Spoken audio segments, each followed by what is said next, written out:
Hello everyone, my name is Stefan, Botanist Cool, and today we are finally getting to our Aboleth mini. If you guys are enjoying these mini pinning videos, make sure to like and subscribe, all that cool stuff. It is free and it helps me out a lot, and so does leaving a comment. So let's get into the rest of the video, and thank you for all of your support. Today I'm using a few paints from a few different brands. I'm using Citadel's Corax White because it is a pretty decent off-white. If I ever need an off-white, that's what I'm going to use. I use it as the base for the Aboleth, even though it's already kind of like primed in white, but I wanted a different, like more uniform white around it, and I was able to get that to work anyways.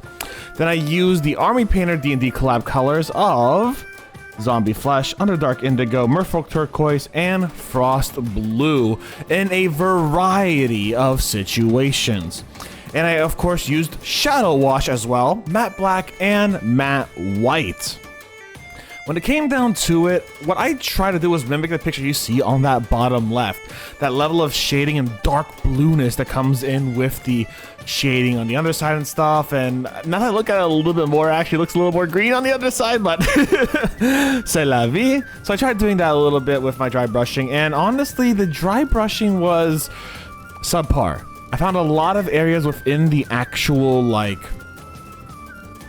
mini, and you'll kind of see my finger pointing around at that, where it just seems very white instead of actually getting that color that I want from the dry brush. So I was a little frustrated with that, so eventually I just ended up basing it the entire color.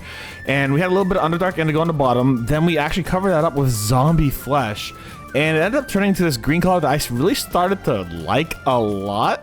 Merfolk Turquoise and Frost Blue were used on the different parts of the fins where it was kind of a little glowy, and I obviously used a little bit of Shadow Wash for the body, and then I used Zombie Flesh with a little bit of Matte White to really do some edge highlighting on the sky.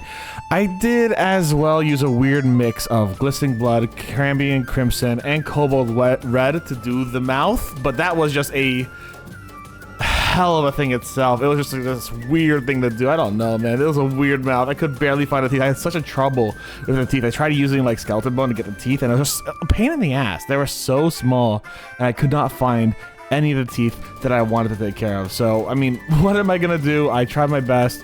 Alas, it did not work out. So let me tell you about the Aboleth. The Aboleth as a creature is a lawful evil creature. It is insanely intelligent with an intelligence score of 18.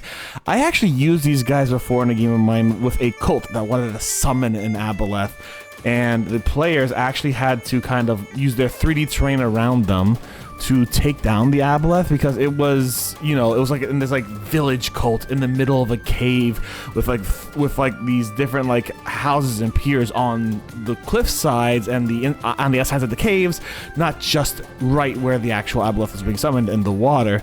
And it's kind of really cool. The Aboleth itself, it is surrounded by transformative mucus, which creature that touches the Aboleth has to make its melee attack while within 5 feet. Take a DC of 14 Constitution saving throw on the failure. The creature is diseased for 1d4 hours. It's wild.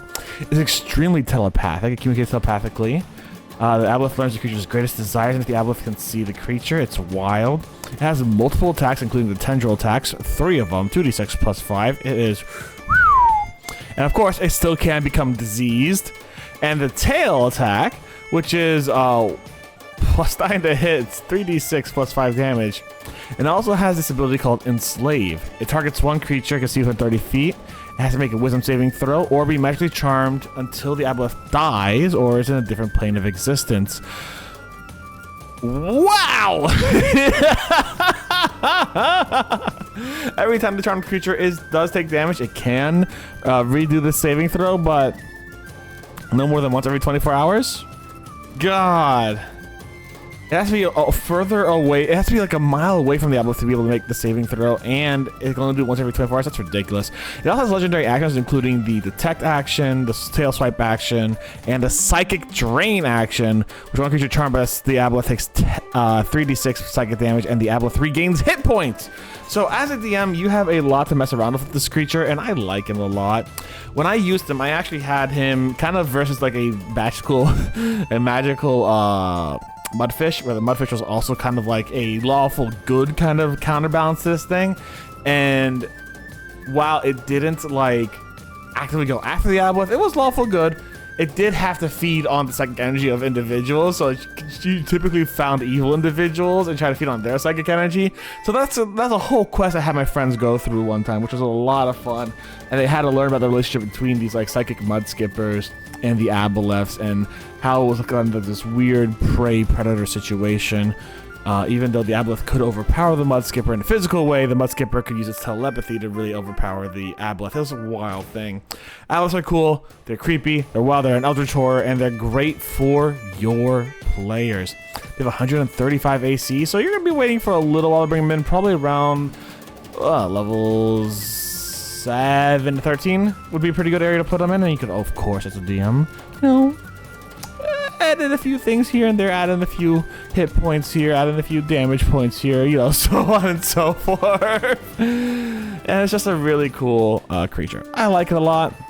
The painting of it was fun, and of course the painting of the actual water was a blast too. I'm really proud of how I did that. It looks fantastic compared to how I'm used to, doing the water. Like, I did the water with the Kraken. I was proud of that, and then I did the water with this guy, and I'm extremely proud of it. I think I did amazingly well compared to what I did before. So I'm learning. I'm getting better. I'm learning, and I'm excited to do a lot more mini painting and to get a lot more minis like the Aboleth. I really do enjoy painting the larger ones a lot more than I enjoy painting the smaller ones, because I'm just not as good as the smaller ones. And as you should see me showing you the actual Aboleth now, it is a beautiful piece in my personal opinion. I really like it. I think it'd be a great piece to actually have in a D&D session. If you guys do want to support me, of course, like and subscribe. This is the best way to support me. Leave a comment down below. Do you like Aboleths? Have you ever fought an Aboleth? Have you killed an Aboleth, or has an Aboleth killed you? And if you'd like to support me in a more intimate way, you're feel free to take a look at that throne and send some minis my way. I'd be extremely grateful. Thank you all very much for hanging out with me today. I hope you all had a good one. You all stay safe, stay Botanist Cool, and I will see you soon. Bye, everyone.